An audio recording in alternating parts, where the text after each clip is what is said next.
Me llamo María Fernanda Mariscal de la Mora, tengo 29 años, normalmente me dicen Mafer, Fer, una alumna me dice Mafi y me encanta. Y soy psicóloga y maestra.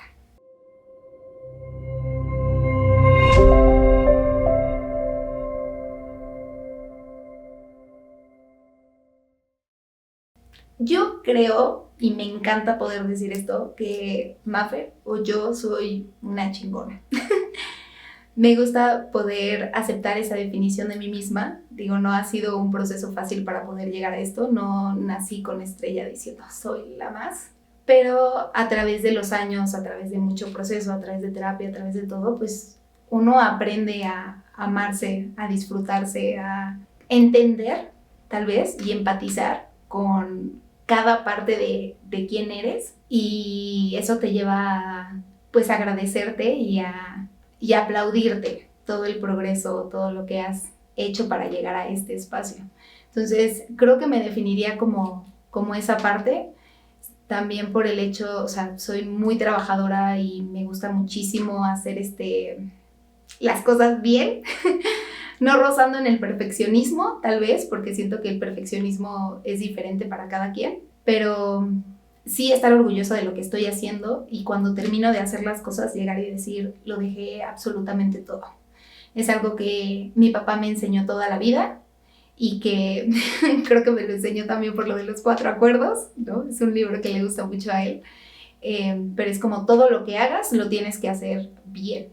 Y yo le pondría ahí más bien te vas a quedar con la satisfacción de que lo hiciste, o sea, lo hiciste hasta donde podías. Creo que es una línea difícil de encontrar, porque muchas veces hasta donde podemos puede no ser lo más saludable y puedes quedarte en una relación muy negativa porque dices, es que todavía puedo aguantar más, todavía puedo hacer más, pero más bien es hasta que tú sientas que pues es hasta ahí. Y entonces creo que también soy una persona que ha aprendido no solo a poner límites a los demás, sino a ponerse límites a sí misma. Creo que todo el mundo habla mucho de, es que tienes que poner límites a todo el mundo, ¿no? O sea, no te dejes. Y cuando hablan de, pues no te dejes de ti misma. O sea, ¿dónde está el trato que te estás teniendo a ti misma? ¿Por qué no te pones un límite de, oye, creo que dormirte todos los días a las 5 de la mañana trabajando no es tan sano? O claro que puedes aguantar sin comer hasta las 4 de la tarde, pero ¿es lo que quieres? ¿O es lo que necesitas? ¿O es lo que te está haciendo bien? Entonces esos límites inclusive de abuso que puedes estar haciéndote de manera personal, creo que es importante ponerlos, descubrirlos, tener esas pláticas con uno mismo y pues no ser un verdugo, pero pues también ser un poco duro con uno mismo para buscar el estar bien. Entonces creo que también eso está en parte de mis definiciones. Hay una frase que me dijeron de mí misma y que creo que he intentado perdurar y me fascinó muchísimo. Fue un amigo del intercambio. Estábamos tomando el autobús para llegar a la escuela y me subo y me dice, ¿cómo estás, Mafer? O sea, y yo, bien, ¿tú qué onda? ¿Cómo estás? O sea, con esta energía que me caracteriza. Me dice, es que es impresionante quién eres. O sea, me dice, eres una bolita como de estos squishies para quitar el estrés. Porque, pues, no importa cómo esté o lo que sea, tú llegas y saludas y tienes como esta energía que me hace sentir bien y que siento que está, no sé, que es muy alegre. Entonces, pues, a platicar contigo, este saludo como que me libera. Y esa definición de mí misma me encanta. Se me hace muy bonita.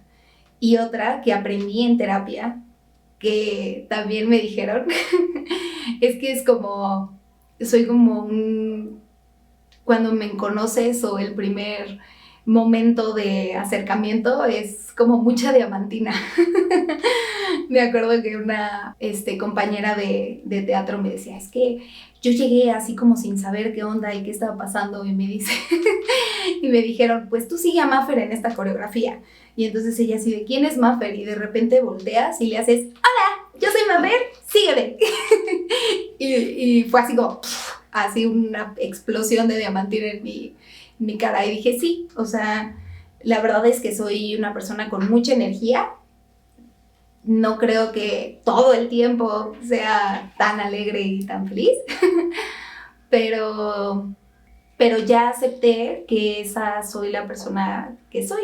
O sea, mucho tiempo estuve peleada con eso. Y yo decía como, no, soy una reina de la oscuridad. Y claro que no, soy una persona pesimista. Y por supuesto que no tengo tanta energía. Y yo no entendía porque la gente me decía, es que parece que estás en tachas todo el tiempo.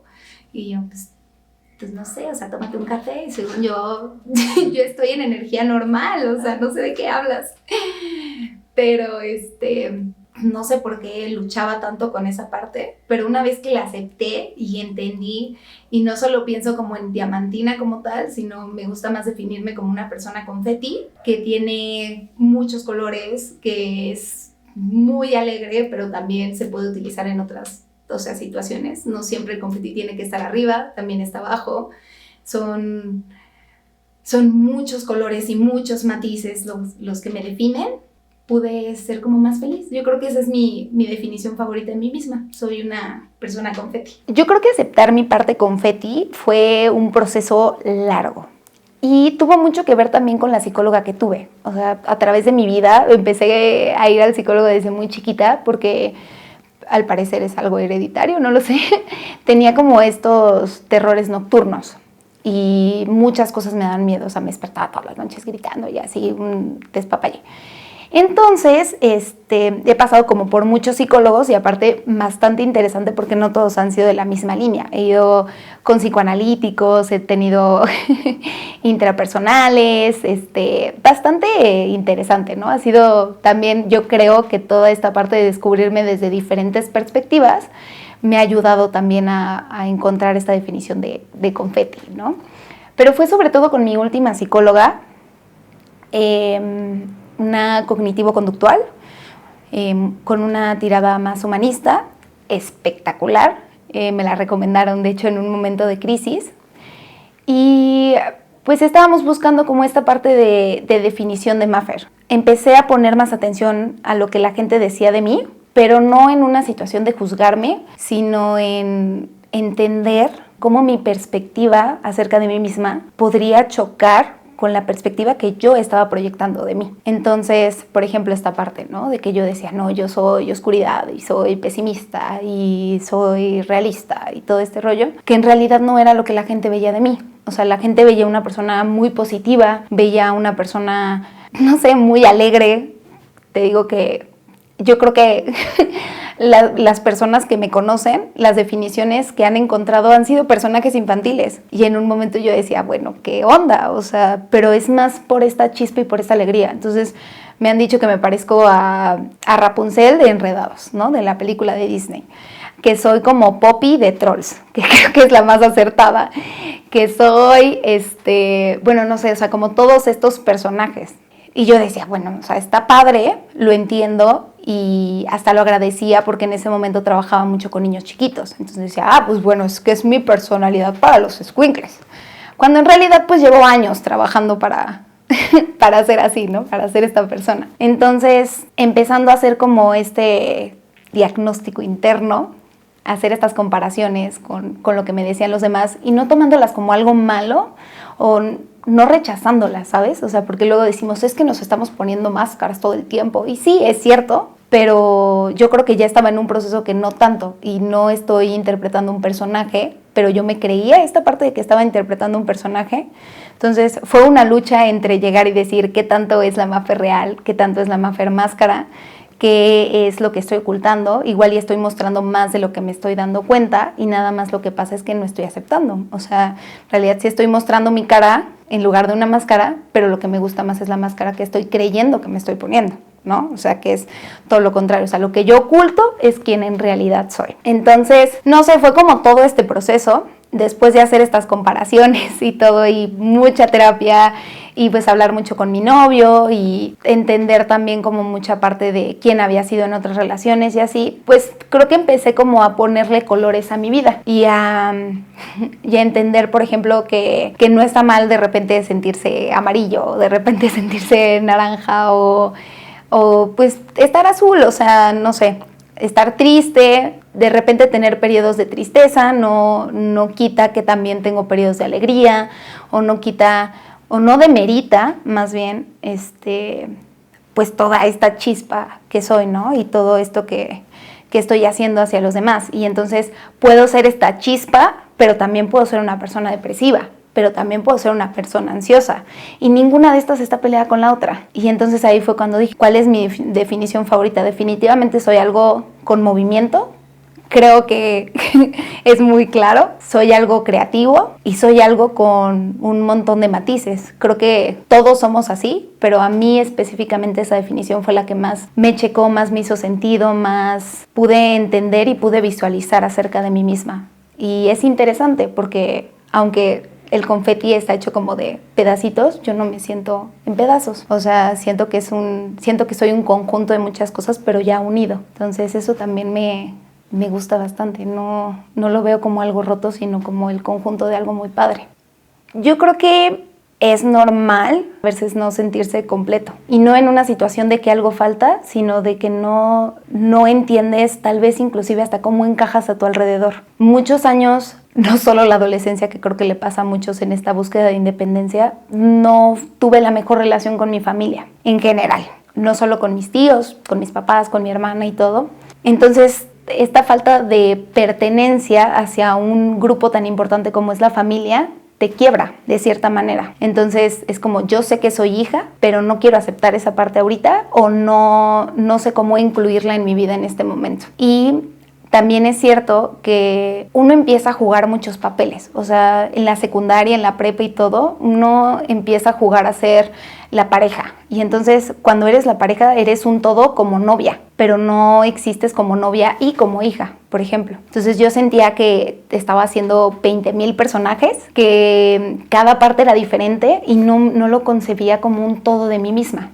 Entonces, o era súper alegre o era súper depresiva, porque aparte también tenía esta parte de la polarización de las cosas, pero fuertísima. O sea, de hecho, a la fecha todavía estoy luchando un poco con ello, porque mi sentido de justicia es muy fuerte. No de que, o sea, sí, literal, para mí es o algo es justo, y si no es justo, es injusto. O sea, ha sido un encontrar puntos medios a través de muchos años, pero entonces era así, ¿es blanco o es negro? Entonces, si yo estoy feliz, es porque no estoy triste. Si yo estoy triste, es porque no hay manera de que en mi vida exista la felicidad. Si yo estoy enojada contigo, es porque te quiero muerto. O sea, no voy a matar a nadie, pero, o sea, metafóricamente hablando. Entonces, esta polarización de las cosas, pues al final te quebraba de ciertas maneras. Y yo podía pasar un mes siendo la persona alegre, y el siguiente mes siendo la persona enojona, y el siguiente mes siendo la persona triste, y yo decía, bueno, ¿qué pedo conmigo? ¿Quién chingado soy? O sea, soy la feliz, soy la triste, soy la alegre, soy la que sí puede tener pareja, soy la que no puede tener pareja, soy la que se dedica al teatro, o soy la súper estudiosa. O sea, ¿soy la buenísima en matemáticas o soy la porrista popular? Por ejemplo, porque yo tenía estas dos partes. O sea, me encanta estudiar, yo creo que más que me encanta estudiar, me mama ser buena en las cosas que hago. Entonces, yo era muy buena en la escuela y me dedicaba muchísimo a la escuela. Pero aparte de que era buena en la escuela, también era porrista, ¿no? Entonces, el sentido de ser porrista y... O sea, yo sé que no está peleado, pero ser la súper popular, pero aparte ser la súper nerd, pero aparte, no, pues ahora ya estoy en teatro musical, no hombre, o sea, agrégale un pedacito más a lo que yo definía como nerd, porque antes, ahorita creo que ya no tanto, lo veo mucho en los alumnos, pero antes eran cajas, y tú tenías que meterte en una caja, y si no estabas en esa caja era porque qué chingados estaba mal contigo. Entonces... creo que eso, o sea, hizo que yo intentara encajar en muchos lados sin descubrir quién era y ponerme en muchas circunstancias sin entender que todo podía ser parte de un todo. Entonces era como, ok, hoy soy la porrista y mañana soy la de teatro musical, y aunque podamos decir que tenía una base de quién era, digo, era el mismo cuerpo, cambiaba por completo la personalidad, y no con base a una adaptación saludable, sino con lo que yo creía que se necesitaba de mí en ese momento y se tenía que interpretar. Entonces, pues sí, o sea, era una ruptura emocional, era una ruptura de personalidad, era un no saber quién era, o sea, yo creo que yo llegué a la universidad así, o yo creo que terminé la universidad así, sin saber qué pedo conmigo, o sea... en qué caía, qué sí me gustaba, qué no me gustaba, por qué podía aceptar esto de mí. O sea, puede ser buena y también ser mala a la vez y no pasa nada. O sea, no tienes que ser esta canonización de ser humano, o puedes estar en desacuerdo con tus papás y no los estás rechazando como papás.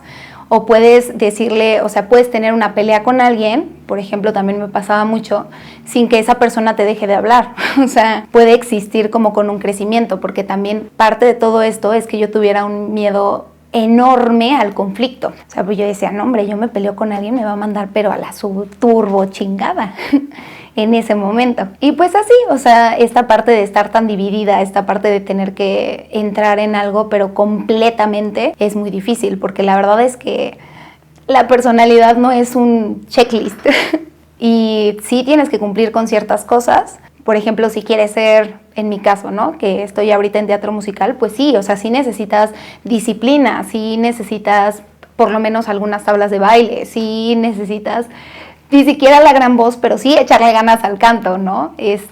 Memoria, o sea, unas cositas ahí, pero no es, pues si no eres rubio, de ojos azules, alto, o si tu personalidad es pesimista, no puedes hacer teatro. Todo lo contrario, yo creo que hasta pues es más padre, ¿no?, que hagas teatro para buscar estas cosas. Y justo hablando de esto y comparándolo un poco, no sé qué tanto influenció una cosa con la otra, seguramente están muy de la mano, pero yo empecé a hacer teatro desde muy chiquita, muy chiquita. Yo creo que mi primera obra grande, que fue, creo que 100, 150, igual 200 personas, no lo sé, tenía un poema, era una hada madrina y tenía 7 años. Entonces fue pararme en el escenario, entender esto y encontrar un amor impresionante al hacer diferentes papeles. Ahorita que lo estoy mencionando, no lo había puesto en conciencia, pero creo que tienen mucho que ver una cosa con la otra.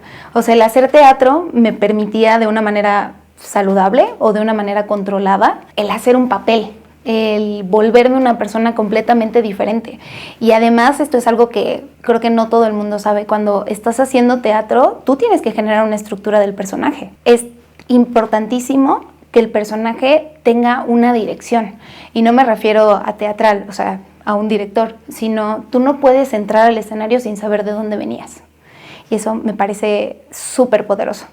Entonces, todas las escenas tienen que venir con algo atrás que las personas no están viendo y van a acabar con algo que las personas igual y no van a ver. Entonces tú ya tienes todo eso. Entonces mi personaje, por ejemplo, ahorita que estoy en una obra musical, es una chava como yo creo que 25 años, súper religiosa, súper mocha. Yo creo que esa es la palabra perfecta porque en la obra se descubre a sí misma. De estas personas que usan trajecitos, o sea, vestido perfecto, todo el tiempo perfecta, como todo este estilo. Y me parece muy interesante interpretar este papel. Entonces es un cambio cuando estoy haciendo los ensayos de que me siento y así, y hasta me llevo ya mi moño para ponérmelo. Es como sí, o sea, yo lo estoy haciendo con moño porque, oye, o sea, yo soy esta persona, o sea, yo necesito interpretar esto ahorita. Y cambia por completo.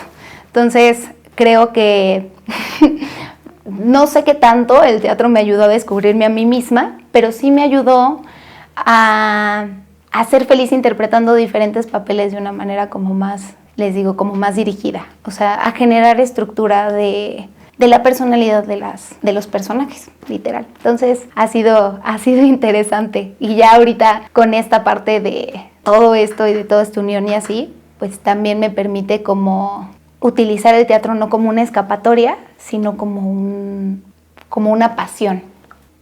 El ser psicóloga ha ayudado mucho en mi desarrollo en el teatro por el hecho de que empatizas como un poquito más con los personajes y les puedes dar muchísima más profundidad. Y hay como mucho más entendimiento detrás de por qué suceden las cosas.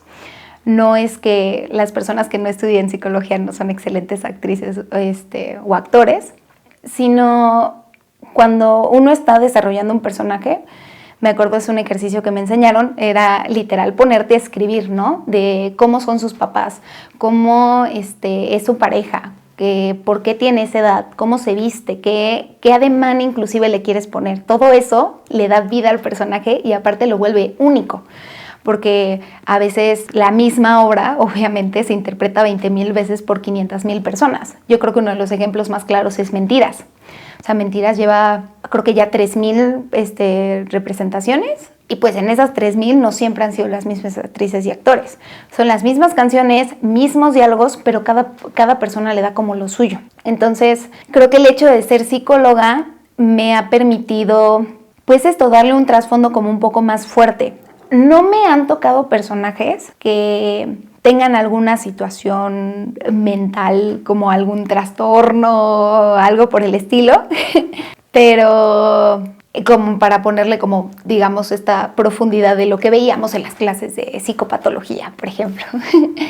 Creo que todos estos personajes que he hecho, es que no han sido tantos, la verdad. Después de la carrera han sido, yo creo que 2 o 3. O sea, no he podido, yo creo que explorarlo tanto como me gustaría, pero me imagino y espero que con el tiempo que ya tenga más personajes, me ayude a adentrarme como un poco más en su mente, para ponerme como un poco más en el papel, y me ayuda muchísimo, muchísimo para la expresión de las emociones en el canto. Yo hice, para esta obra en la que estoy, hice una audición con una canción de Wicked y yo estaba súper nerviosa. Yo llegué pensando que no cantaba muy bien y es algo con lo que he luchado toda mi vida. Entonces yo entendía que la canción, si la han escuchado o si les gusta, es espectacular. Y no escogí la de Desafiando la Gravedad, ¿no? Defying Gravity, que es la más famosa. Escogí una que se llama No hay bien. Entonces, la canción básicamente narra cómo ella toda la vida intentó ser buena y ya está harta de que todo el mundo la tire de mala, porque todas las acciones que ella está haciendo, por eso se llama No Good Deeds, no hay buenas acciones. En la canción te va narrando ella cómo está desesperada porque se están llevando a la persona que ama y cómo la van a herir, entonces es una bruja y está haciendo un hechizo para cuidarlo, pero, o sea, ya la hermana lo hizo, o sea, ya hizo mal por la hermana, ya hizo mal por no sé quién, ya hizo mal por bla, bla, bla, y entonces el pique para mí en esa canción es que dice, pues muy bien, ya basta, ustedes juzgarán, soy malvada y ya, pero soy también a la que fiero vengará. O fiero salvará. Te juro que no hay bien que quiera volver a ser jamás, jamás. Entonces ya, ¿no? Cantado, expresión y todo. Yo amaba la canción, bueno, la amo. Y mientras yo la ensayaba, porque sí fueron ensayos de día, tarde, noche, y ándale, Ari, siéntate, veme, si lo estoy haciendo bien, no lo estoy haciendo bien, si estoy alcanzando la nota, qué está pasando y así. Entonces, esta parte de la psicología me ayudó muchísimo a hacer expresión y que se notara. O sea, no solo expresión, interpretación de la canción. Entonces, no llego, me siento, pongo un micrófono y canto. O sea, yo me puse mi capa, utilicé el prop que tenía que utilizar, pero además, para mí era muy importante que se notara toda esta fluidez de las emociones. Entonces, entendía la letra, pero ¿cómo iba a mostrar yo que estaba triste? ¿Cómo iba a mostrar yo que esto estaba sucediendo? ¿Cómo iba a mostrar que ya, o sea, el hartazgo por completo, no solo en la voz, sino completa y físicamente, que creo que es, o sea, lo que desarrollan las personas que estudian eso. O sea, yo he tenido muchos diplomados y muchos cursos y todo, pero no lo tengo como licenciatura, ¿no? La carrera de actuación como tal. Entonces, con la psicología a mí me ayudó esta parte de llegar y decir, ok, pues una persona triste físicamente, o sea, siento la tristeza, entonces, ¿cómo me pongo de esa manera? Porque no estoy triste Maffer, o sea, estoy triste bruja del oeste, bruja que está harta, o sea, tengo todo este bagaje emocional, mis papás me odian, ya nadie me aguanta, o sea, todo eso.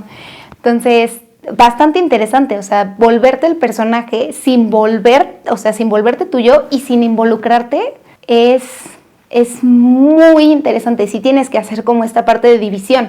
Siempre se queda algo en ti, pero al final no eres tú quien lo está haciendo. O sea, lo que digo, no es tristeza Maffer, es tristeza personaje, es enojo personaje. Entonces, eso, o sea, la psicología me ha ayudado mucho a eso, a hacer la distinción, pero también poderlo expresar físicamente y entender desde dónde viene este enojo, porque no es lo mismo me enojé porque pisé un chicle, a me enojé porque todo esto anteriormente está pasando. Y esta parte de tener este quiebre enorme para cantar y casi gritarlo es bien bello y bien interesante, muy catártico también. Mis papás siempre nos han inculcado a mí y a mi hermana las artes. Mi mamá yo creo que es una persona muy artística, muy rica culturalmente. Y mi papá también, o sea, en diferentes sentidos, pero también. De hecho, yo me acuerdo que tal vez no fue mi primera obra. Mi primer concierto musical fue Tatiana al año y medio. Y yo, desde que empecé a caminar, empecé a bailar. Entonces, está la anécdota de que cuando me llevaron al concierto de Tatiana, pues me pusieron en el piso y yo bailé todo el concierto. Entonces, creo que el movimiento, la danza y todo ha estado siempre en mí. O sea, a mis papás les encanta bailar. Yo crecí con la casa llena de música 24/7, o sea, padrísimo.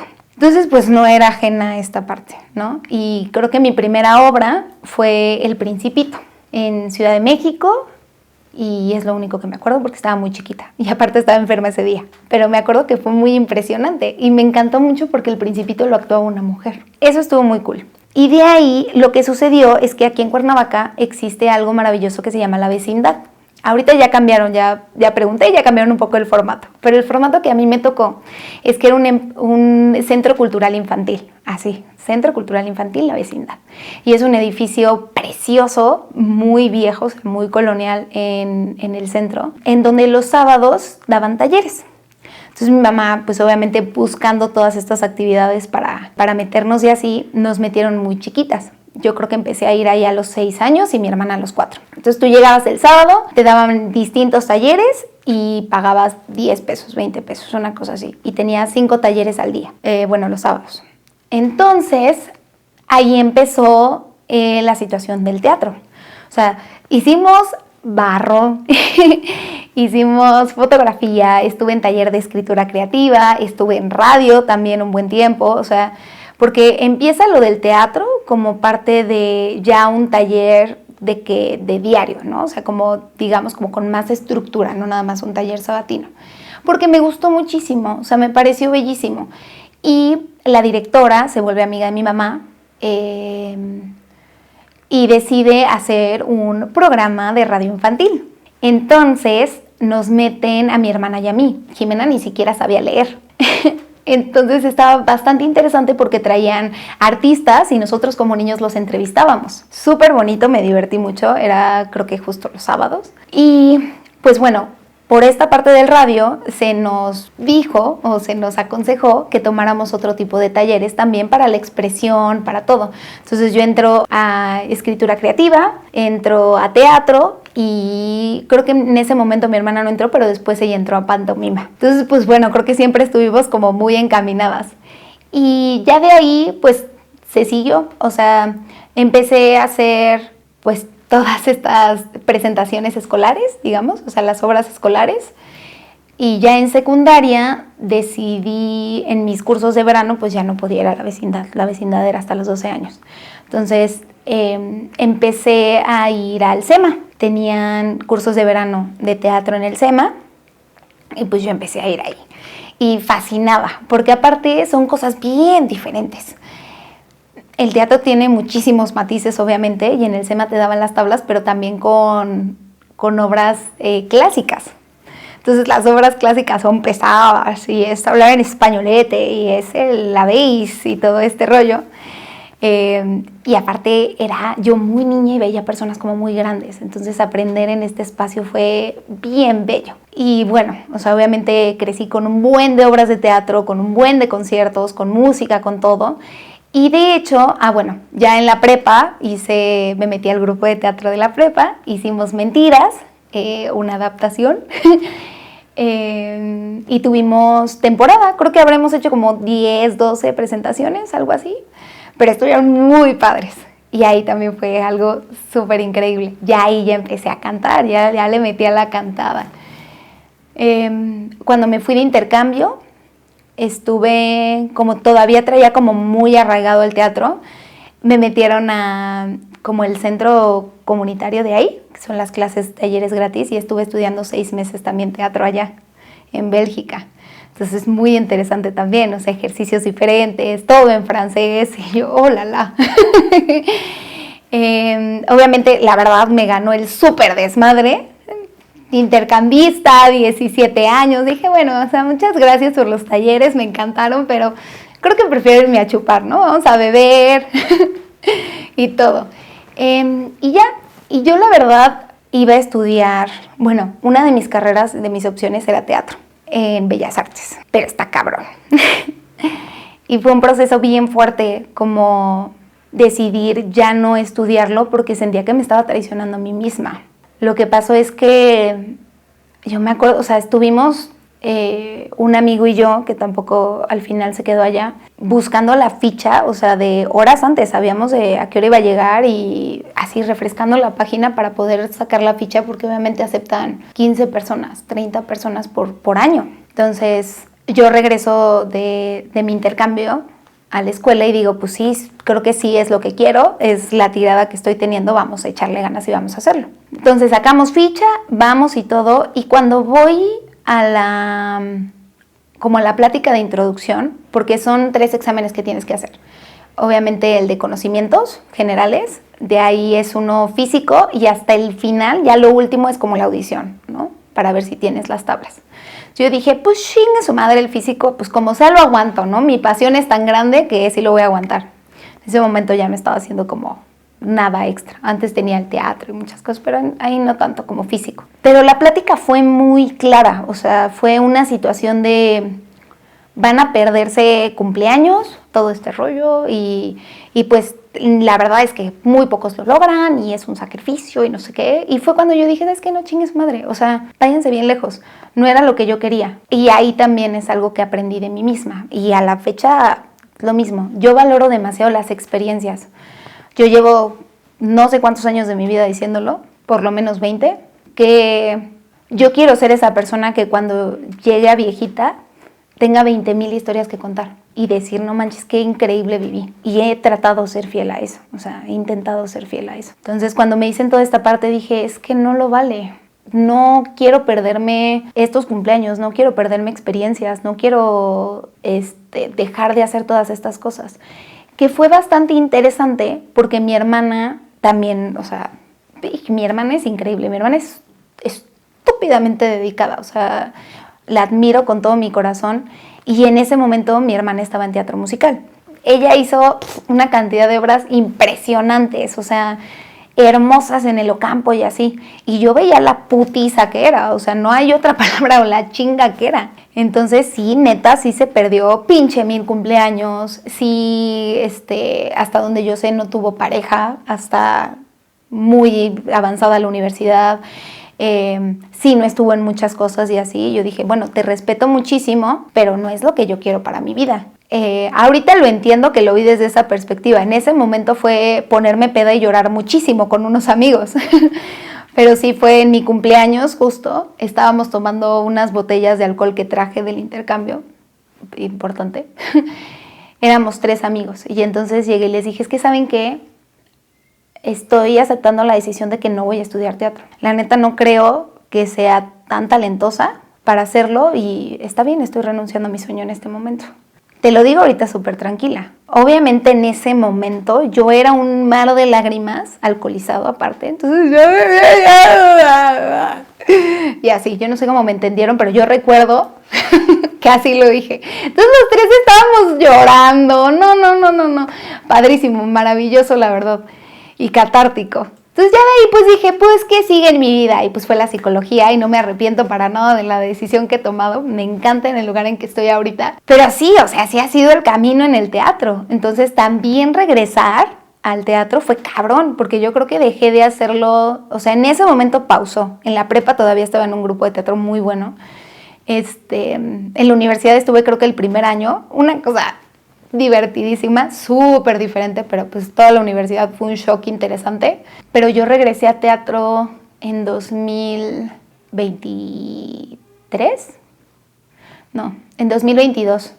En 2022 regresé a teatro por un grupo, por una amiga de hecho que se llama Alejandra, porque yo ya estaba con mi prometido, que me voy a casar.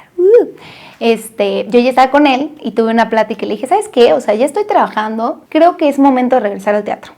O sea, 2022, cuando yo dejé de hacer teatro en 2014, o sea, 8 años, sí me funcionan las mates, 8 años. Entonces, amo la vida, amo las casualidades o las causalidades. Y le digo, creo que quiero regresar a teatro. y de repente sale así en Facebook, audición para grupo de teatro. Y yo, no digas jalabas. O sea, me lo mandó, le salió a él, de hecho.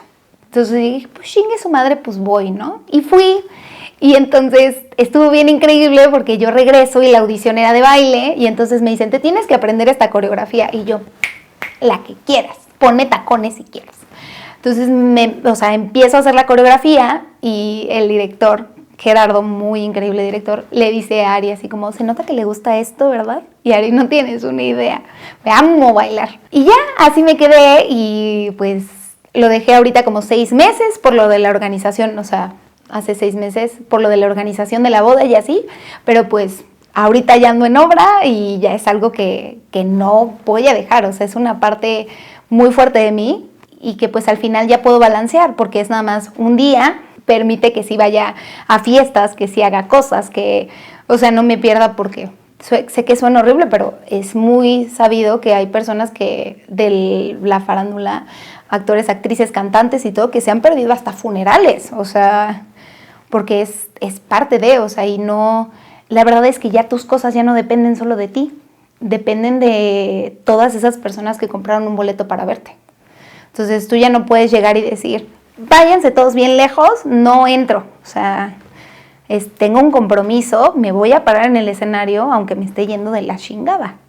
Entonces, estoy muy de acuerdo, me encanta esa parte, lo entiendo perfecto, pero ahorita ya lo puedo manejar así. O sea, ya me permite tener una organización, ya me permite tener fiestas de cumpleaños, ya me permite como unas cosas. Entonces, ha sido un buen camino con todo esto y regresar a mi pasión. Yo decidí estudiar psicología como a los 15 años. Ya sé que no concuerda, pero espérenme, ahí voy. Yo escribía mucho, o sea, esta parte de la adolescencia padrísima, que yo la verdad la pasé de la chingada, como muchos, la verdad. Me gustaba muchísimo escribir. Entonces yo encontré la lectura y todo esto con Crepúsculo, maravilloso. Entonces todos mis libros eran negros y de vampiros, o tenían temas de vampiros, pero todos eran negros, era una cosa muy extraña.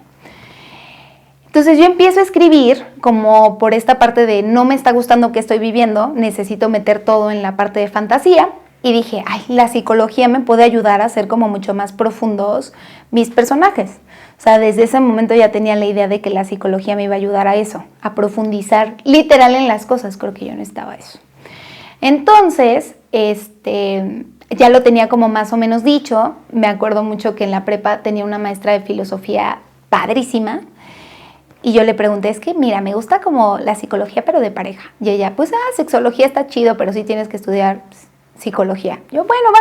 Entonces estaba como entre esta parte de sí voy a estudiar psicología, sí voy a hacer teatro y no sé qué, y saqué la ficha para las dos cosas. Entonces yo ya tenía la ficha de Bellas Artes y tenía la ficha para la UNAM, pero en el UNAM iba para teatro también, y en la UAM. Entonces estoy como en estas cosas. Y después de que digo, o sea, en mayo fue 11 de mayo fue, ya no voy a estudiar teatro, bye. Cuando hago el examen de la UNAM, entonces en lugar de poner la carrera como licenciatura en teatro, la pongo en psicología, no quedé. Y hago el de la UAM. Entonces, pues así fue, o sea, fue como de, yo ya tenía como esta idea, no fue de, ay, de último momento voy a escoger esto, no, la tenía como bastante masticada. Entonces hago el examen, no sé en qué lugar quedé del examen, pero quedé en tercer lugar del propedéutico. Porque a Mafer le encanta hacer matar a la escuela. Entonces yo me acuerdo que leía y entregaba todo y yo sé, es que mi vida depende de esto, o sea, casi así. Yo creo que también compensé mucho por esta parte de teatro, entonces es como, lo voy a hacer, pues me voy a meter de lleno en esto. Entonces, pues el propedéutico fue así, tercer lugar, y ya de ahí, pues toda la carrera. Fue bastante interesante porque yo nunca fui a una escuela pública.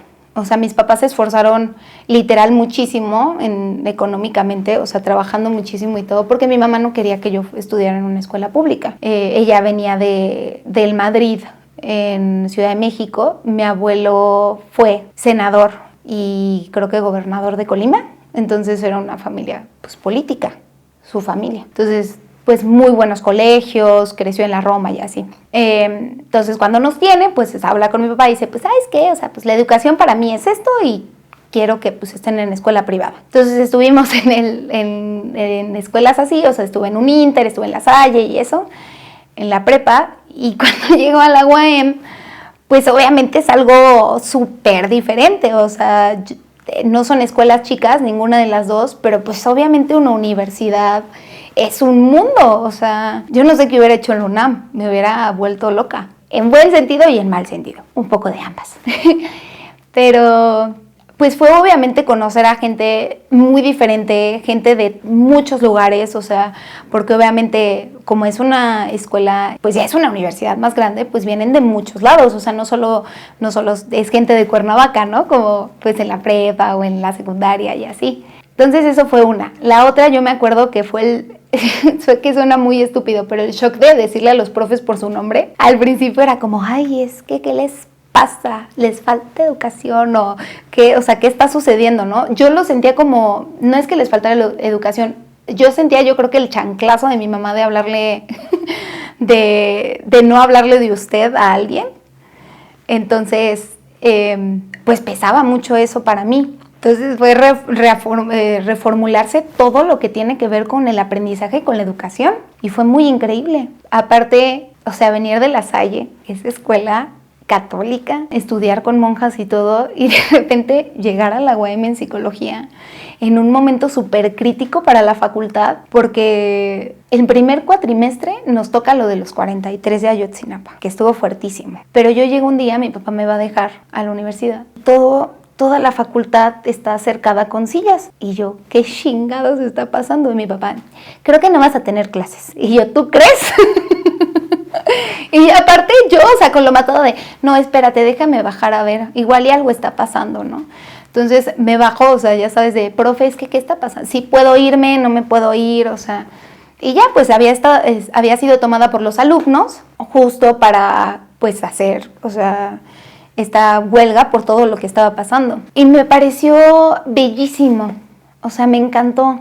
Conocí en la universidad una parte social fuertísima que no tenía, porque la verdad es que no se tiene en todos lados. Mi papá también estudió en la UNAM, mi papá estudió en la UNAM y pues obviamente, aparte de que somos pumistas de hueso colorado en toda mi familia, pues sí viene esta crítica social, este análisis, pues entender que no todo lo que te dice el gobierno está bien, pero no solo eso, sino el que puedes hacer algo al respecto, o sea, desde cerrar una facultad hasta ponerte a marchar, hasta hacer un pliego petitorio, o sea, todas estas cosas no te las enseñan en la escuela, o sea, anterior a esto, y probablemente no te las enseñan en una universidad privada, no sabría decirlo, no tengo la experiencia, pero la UAM sí, y sobre todo psicología.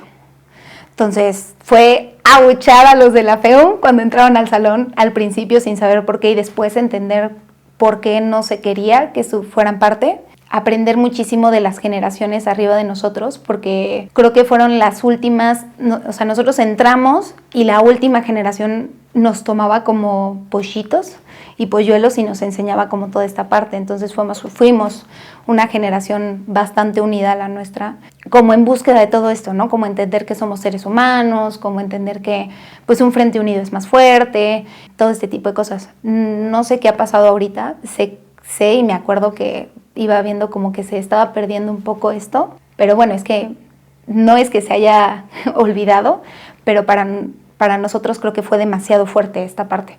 O sea, y lo puedo decir, por ejemplo, con el mural de Viviana. En la Facultad de Psicología, en la anterior, porque ahorita hay una nueva, los alumnos hicieron un mural de una compañera que desapareció. Y el mural es, está su cara y dice, este mural no va a desaparecer hasta que Viviana aparezca. Yo me acuerdo que la primera vez fue fuertísimo porque es un golpe de realidad bastante duro, pero me encanta la lucha de esa manera y me parece muy bello y creo que tiene mucho peso que exista. Y esa fue la facultad que me formó. Entonces me encanta haber sido parte de eso. Obviamente hay un chingo de cosas que no estoy de acuerdo, como en todo, ¿no? Hubo cosas muy, muy, muy, muy malas.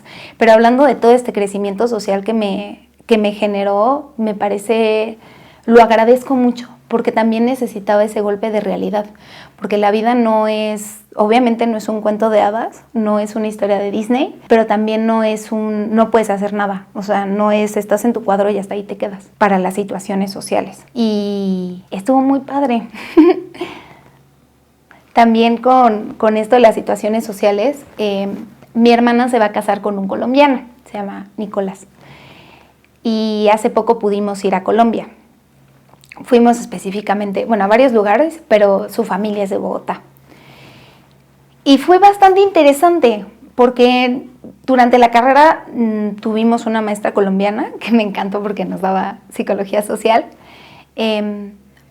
pero ya verlo llegar a este espacio y verlo desde su perspectiva, mi cuñado Nico también es psicólogo, él es psicólogo del deporte, pero él estudió, es que no me acuerdo bien cómo se llama la universidad, pero me estaba contando justo que hubo una situación como muy fuerte en la universidad en ese momento. Entonces de repente estaban en el salón y les echaban gas pimienta. Así les aventaban gas pimienta y vámonos todos para afuera. Y entonces tuvo que marchar, o sea, dicen que hay una foto que está con una bandera y todo. O sea, como muy interesante, ¿no? O sea, como lo disruptivas que son socialmente las facultades de psicología, no solo en México, sino tal vez a nivel Latinoamérica, es bastante padre y bastante interesante. Y cómo influyen tal vez de cierta manera en la lucha social. Porque la verdad es que las universidades públicas, las autónomas, son un semillero de criterio, de conocimiento, de situaciones sociales, o sea, no solo académicamente te hacen crecer en esas universidades. Entonces, es interesante.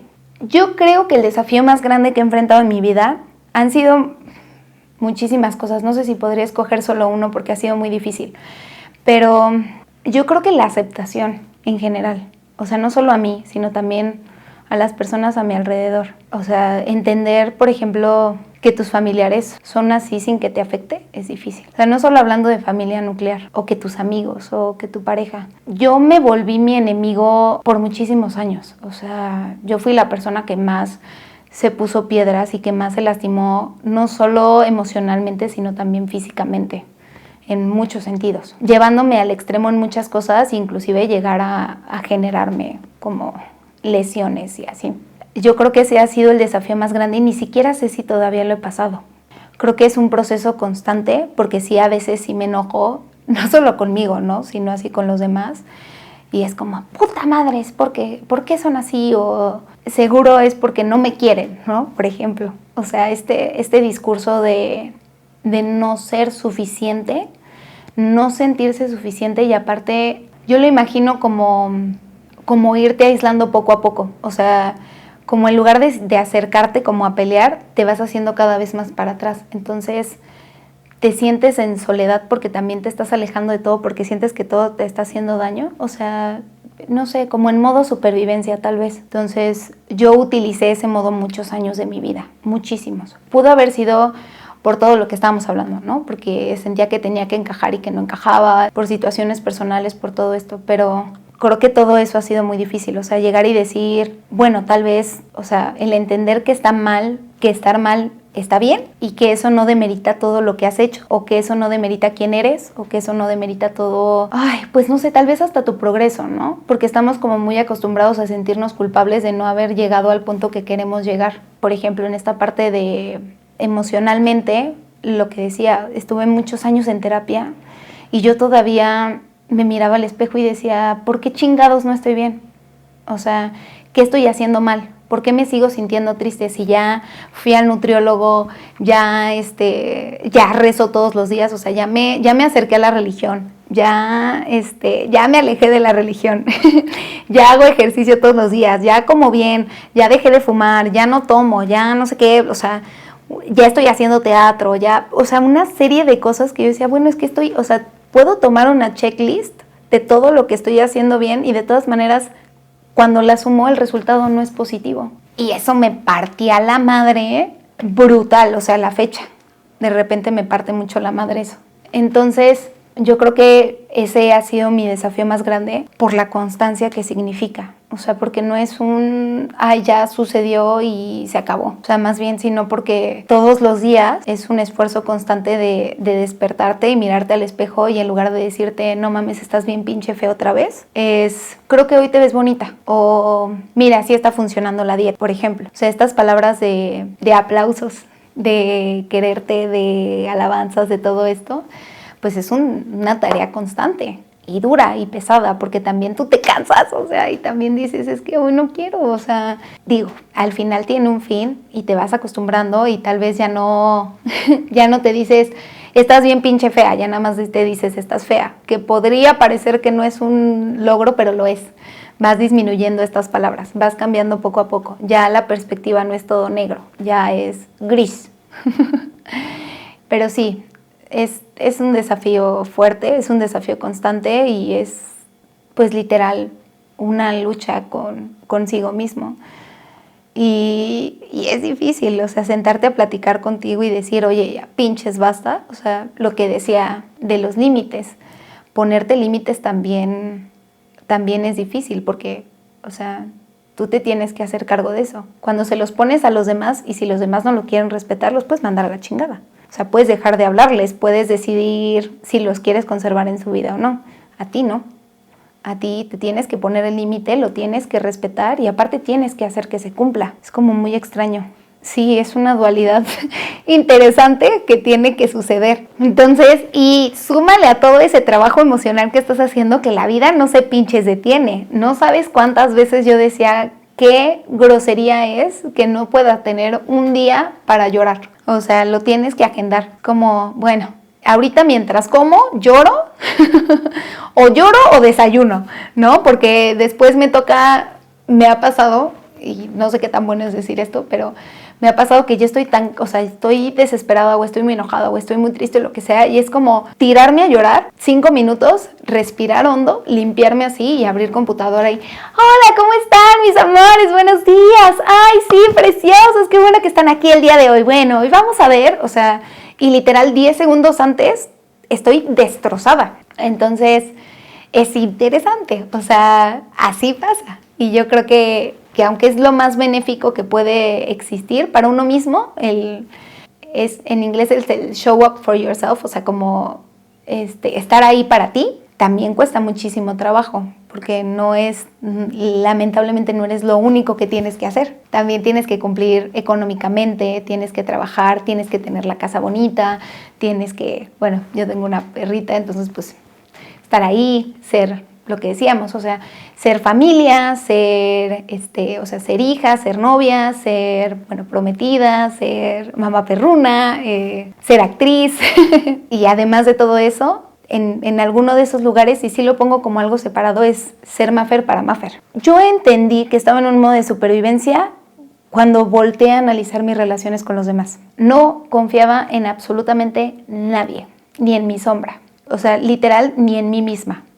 Entonces, lo decía una canción de Evanescence, pero es muy difícil no confiar ni en ti misma, porque eso significa que todas tus emociones no tienen valor, porque no sabes si están siendo ciertas o no. Entonces yo no sabía si estaba enojada porque alguien había sido culero conmigo o había sido grosero conmigo, o estaba loca, o estaba exagerando, o estaba haciendo una dramática, que han sido creo que las 3 palabras que más me han dicho en mi vida.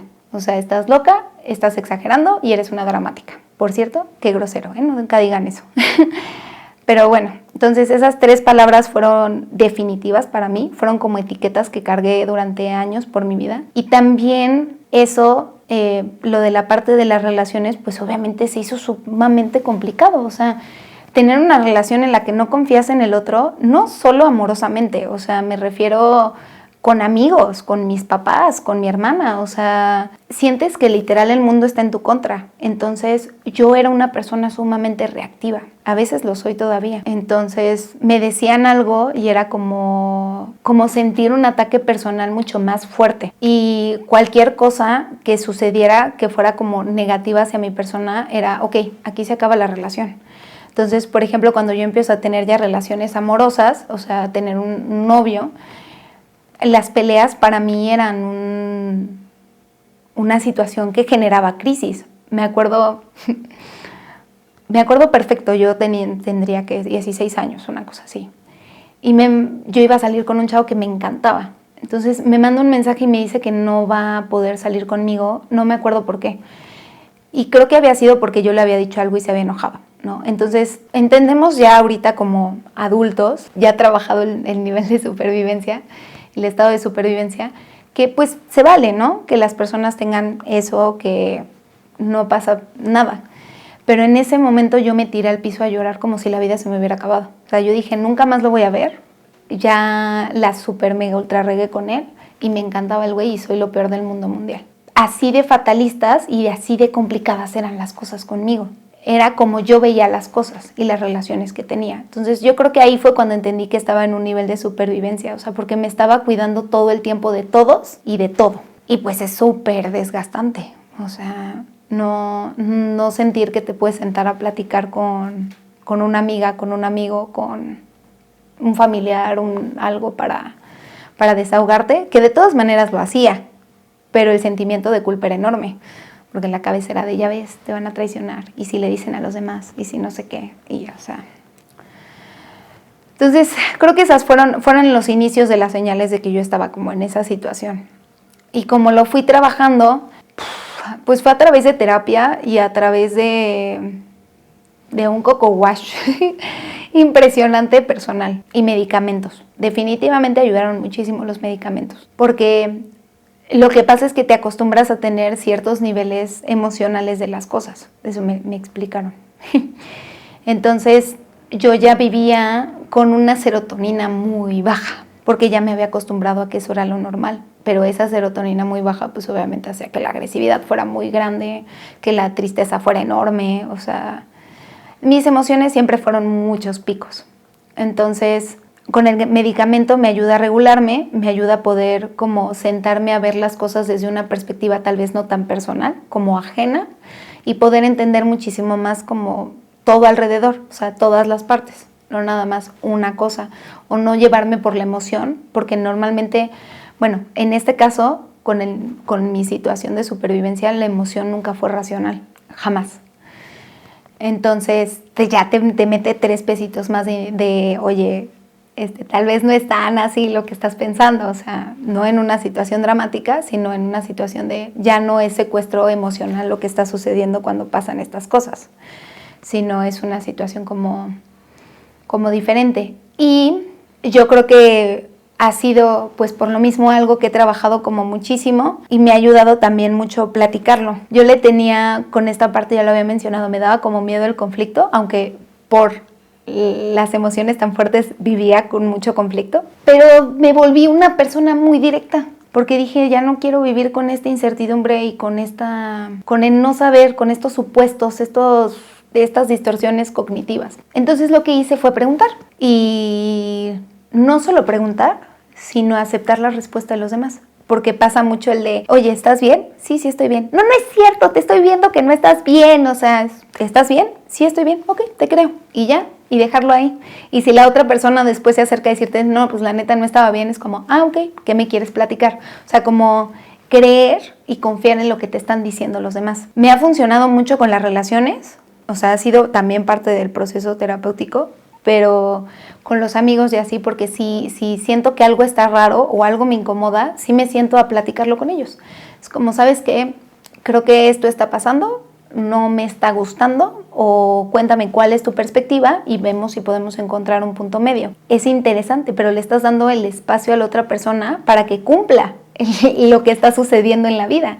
Porque antes, con esta situación, uno está como de monopolio, que sí, está bien, digo, es tu vida, pero, o sea, tú no decides en tu vida en general dónde van las piezas y de qué manera se van a mover. O sea, es otra cosa, es otro juego.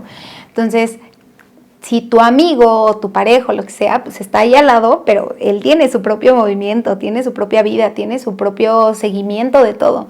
Entonces no se trata de yo voy a decidir, o sea, porque al final tú decides cómo crees que esa persona se siente. Entonces yo estoy reaccionando a cómo yo decidí que él se sentía, o como yo entendí que él se sentía. Entonces, ok, ya le pregunté que está bien y me dijo que sí estaba bien, pero no es cierto, no está bien, porque hoy no desayunó la avena que siempre desayuna, por ejemplo.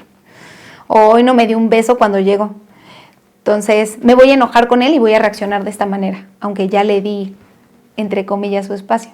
Entonces cuando sí se lo das, cuando sí lo sientas, cuando sí decides que sea un ente activo en tu vida, no nada más una personita ahí, y un ente activo emocionalmente en tu vida, pues ya esa persona te puede decir cómo se siente, ya tú le entiendes un poquito más y ya se vuelve una situación de plática, de discurso, no es un monólogo. Y ya de ahí, pues ya tú puedes tomar decisiones, o sea, de que sí puedes aguantar, de que no puedes aguantar, de que sí se pueden generar acuerdos, de que no se pueden generar acuerdos cuando son situaciones que te llegan a molestar, ¿no? Por ejemplo, porque estamos muy acostumbrados a hablar como de cosas muy banales.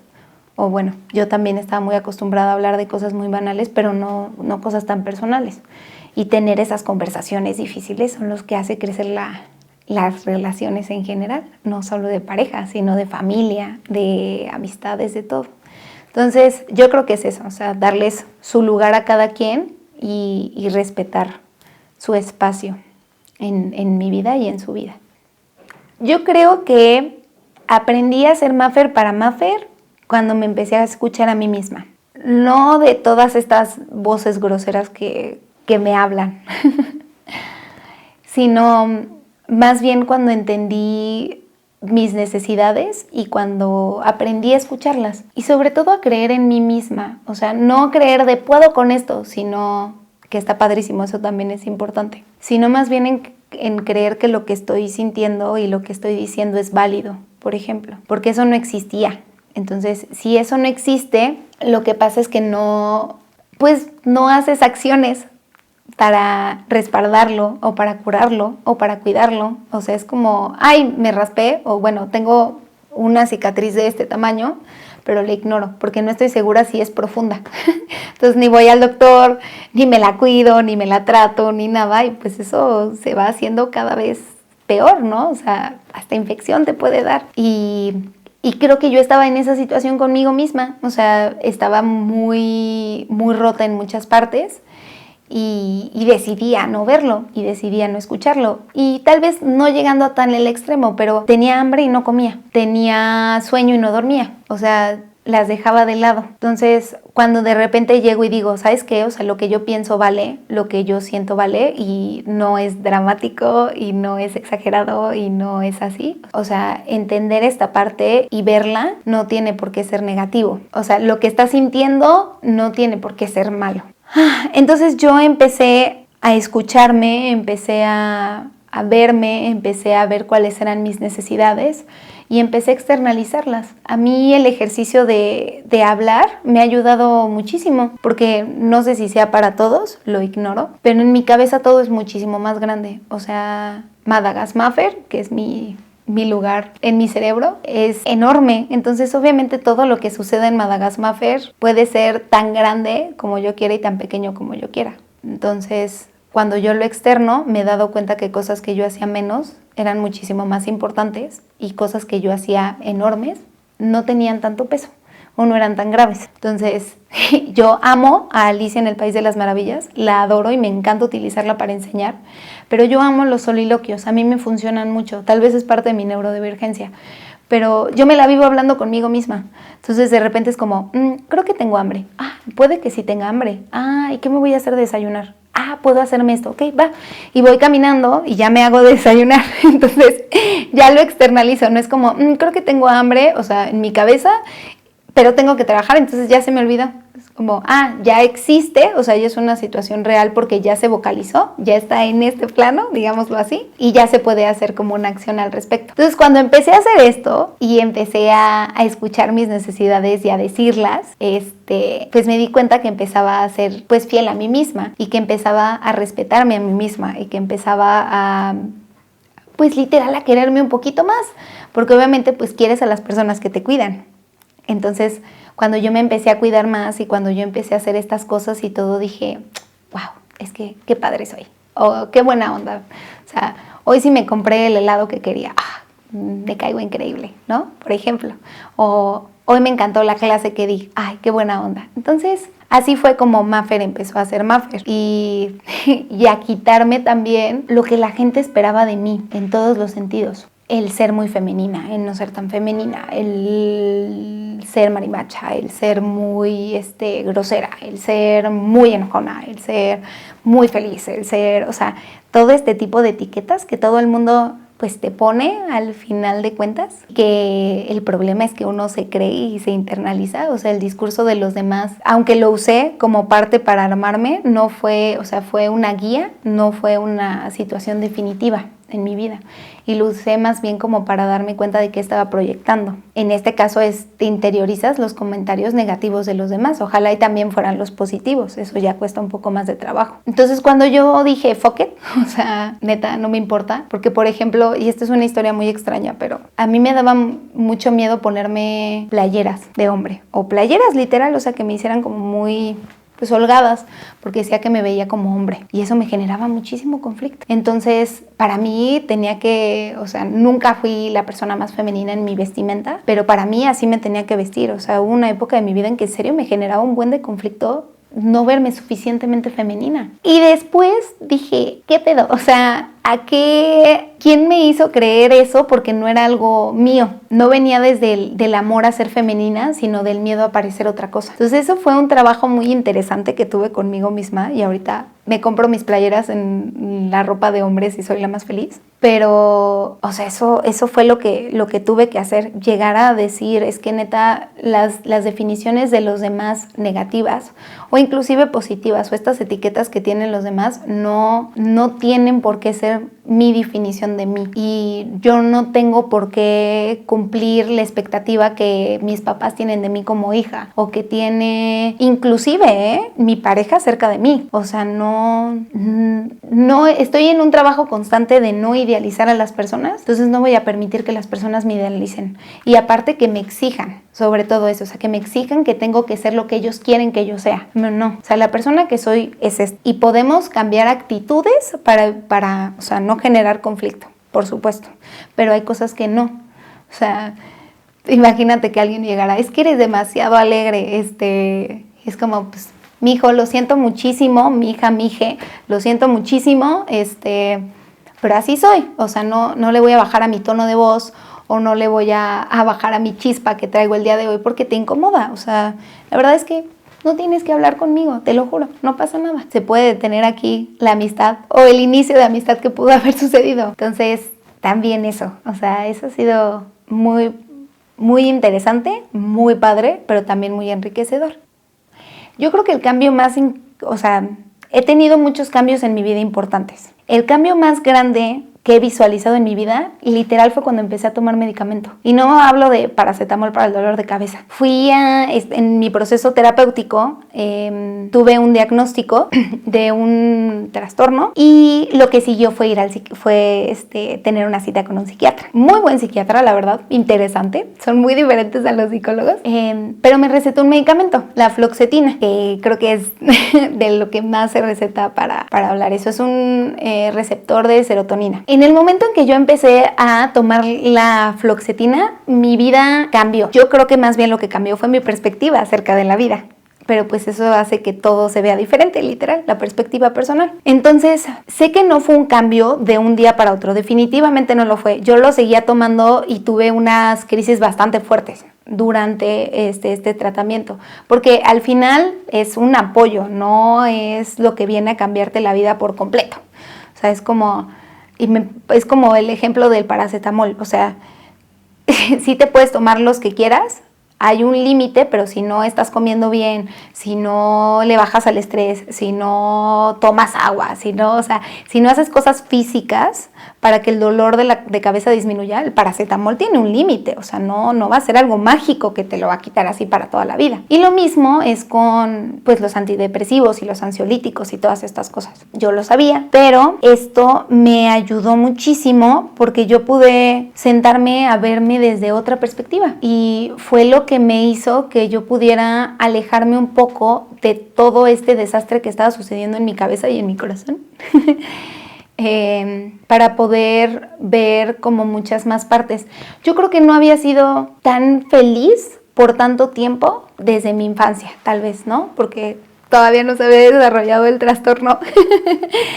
Pero Sí, o sea, esto ha sido como de los mayores cambios que he tenido y yo creo que hasta ahorita de los más duraderos, porque antes de esto, como decía, o sea, mis emociones eran picos, entonces era subidas y bajadas de todo, o sea, de situaciones de la vida, de amistades, de parejas, de todo. Entonces, gracias a esto me dio una estabilidad emocional que yo no sabía ni siquiera, o sea, ni siquiera me imaginaba que pudiera existir dentro de mí, y eso estuvo muy cool. Entonces, no estoy diciendo que mis emociones ahorita no sean variables, por supuesto, como en todos, todavía hay picos, porque al final es parte de quién soy y parte de pues lo que sucede en mi cabeza. Hay picos emocionales, pero ya no parece un cardiograma, o sea, ya no es así de subo muchísimo, bajo 10, o sea, 10 puntos, o sea, como ok, o sea, de repente me enojo y pues igual y no me enojo como todo el mundo, sí, puede que me enoje un poquito más, pero está muy bien. Y además, esto me ha ayudado muchísimo a el teatro.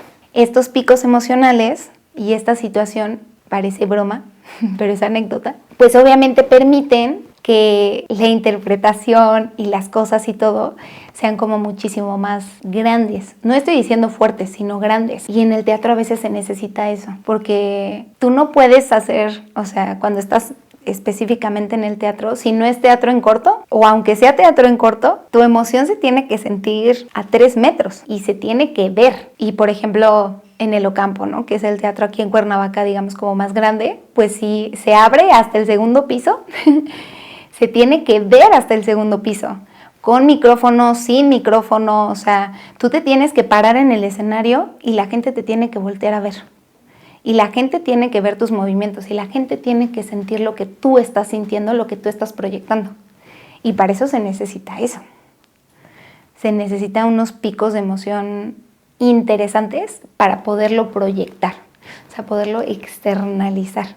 Obviamente el trabajo de voz, el trabajo físico y todo es súper importante. Entonces, sin querer queriendo, esto que por un momento o por muchos años me pesó tanto, que es el trastorno, ahorita lo veo como una herramienta que me ayuda y que me vuelve quien soy. O sea, no es todo Mafer, pero sí es parte de Mafer. Y gracias a que es parte de Mafer, también se puede utilizar con todo lo que es Mafer. En clases, con los niños, en teatro, con su pareja, con sus amigos, con su familia. Entonces, ha estado... Es muy bonito poder resignificar algo que fue tan pesado por tanto tiempo en tu vida y volverlo, inclusive hasta una herramienta, algo que sentías que te controlaba y que te hacía daño, ahora es algo que te ayuda a ser increíble en lo que más te gusta. Yo tendría 2 consejos para alguien que esté pasando por un momento difícil. Uno es tener un grupo de apoyo. O sea, esta parte de poder externalizar las cosas ha sido, o esta parte de trabajo personal que he tenido ha sido fácil porque he tenido personas que me han apoyado. O sea, la verdad es que he tenido la suerte de no estar sola. Aunque me haya sentido así por muchos años, en este momento no lo estoy. Y en esta última parte de mi proceso tan fuerte, nunca lo he estado. Entonces, es importante buscarte y generar un grupo de apoyo que signifique eso para ti, que signifique confianza, que signifique amor, que signifique apapachos, diversión. Bueno, ya, póngale la definición y agréguenle todos los adjetivos que cada quien necesite. Y el segundo es el no tener miedo de ver quién eres en realidad.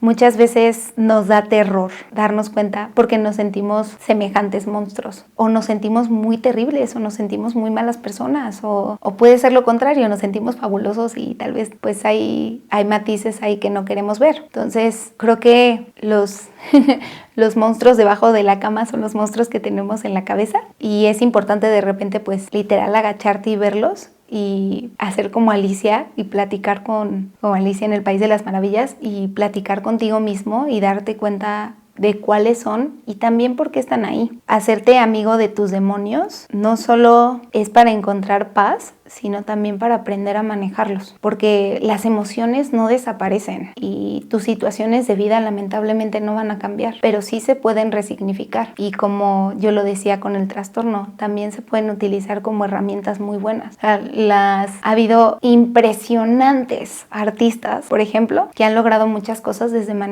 a través de el manejo de su dolor, o a través del manejo de su ira, o a través del manejo de su felicidad. Entonces creo que sentarse a platicar con uno mismo puede costar muchísimo trabajo, pero vale toda la pena, porque no solo todos merecemos toda la felicidad del mundo, pero todos merecemos paz. Creo que todos merecemos poder llegar a la noche a cerrar los ojos y dormir sin tener tanto murmullo, o sin tener un corazón que te duela, o una relación con uno mismo de odio. Y eso se logra a través también del enfrentamiento de todo eso.